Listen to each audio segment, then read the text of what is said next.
بسم اللہ الرحمن الرحیم۔ شب برات کے نوافل۔ شب برات کے لیے سب سے مؤثر نوافل درج ذیل ہیں۔ نوافل کی 6 رکعتیں پڑھیں۔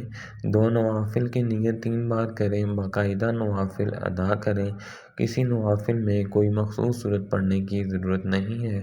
پہلے 2 نوافل آپ کی عمر میں توسیع کے لیے ہیں۔ دوسرے 2 پرامن زندگی کے لیے، ایسی زندگی جس میں کوئی تناؤ اور مشقت نہ ہو۔ تیسرے 2 نوافل فرد کی فلاح کے لیے۔ 2 نوافل مکمل کرنے کے بعد ہر بار سورہ یاسین 1 بار اور دعائے نصف شعبان 1 بار پڑھیں۔ گناہوں کی معافی کے لیے نوافل۔ اللہ تعالیٰ سے استغفار کرنے کے لیے 10 نوافل ادا کیے جاتے ہیں۔ ہر رکعت میں سورہ فاتحہ کے بعد 11 مرتبہ سورہ اخلاص پڑھیں۔ دعا کے اختتام پر اس امید کے ساتھ ہاتھ اٹھائیں کہ اللہ تعالیٰ اس رات آپ کو خالی ہاتھ نہیں لوٹائے گا۔ اللہ تعالیٰ اپنے بندوں کو بخش دیتا ہے اور ان کی زندگی میں برکت ڈال دیتا ہے۔ خوشحالی کے لیے نوافل۔ اپنی آمدنی یا دولت میں خوشحالی حاصل کرنے کے لیے شب برات میں 2 نوافل پڑھیں۔ سورہ فاتحہ کے بعد سورہ اخلاص 15 مرتبہ اور آیت الکرسی وقت پر پڑھیں۔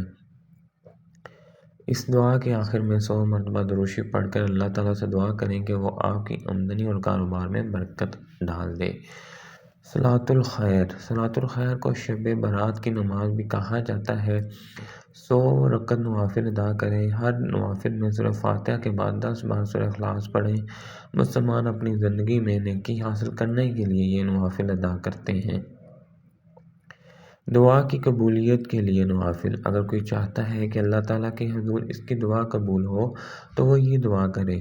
14 نوافل سات سلام کے ساتھ پڑھے۔